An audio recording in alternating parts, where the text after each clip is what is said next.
Ito ay rated SPG. Striktong patnubay at gabay ng magulang ang kailangan. Maaaring may masiselang tema, lengguwahe, karahasan, sexual, horror o droga na hindi angkop sa mga... Nang malaman nga ni Trixie ang katotohanan na isang nga ang kanyang ina na masisira nga ang pangalan kapag nagsalita nga ito kay Lilith.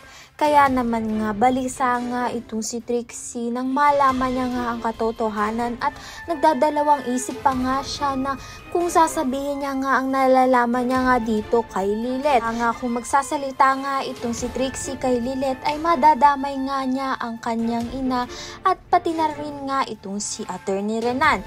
Nang pumunta nga itong si Trixie sa puntod nga nito ni Ino upang magbigay respeto nga sa kanya ay makikita niya nga itong si Lorena. Sabi nga nito ni Lorena na kung sino nga raw ang pumaslang sa kanyang anak na si Ino ay ang pumaslang nga rin dito kay Meredith. Kaya naman nga kapag nga nalaman niya kung sino nga ang pumaslang sa dalawa ay mananagot. At hindi nga titigil itong si Lorena na magbigyan nga ng hustisya ang pagkamatay nga ni Meredith at nga nito ni Ino.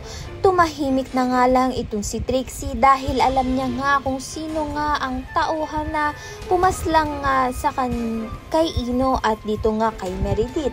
Samantalang magigising na nga itong si Sabrina at makikita niya nga nasa tabi niya nga itong si Lilith. Kaya naman nga masasabi na nga lahat ni Sabrina ang nalalaman niya nga at mabibisto na nga itong si Attorney Renan sa mga pinaggagawa niya ngang kasalanan.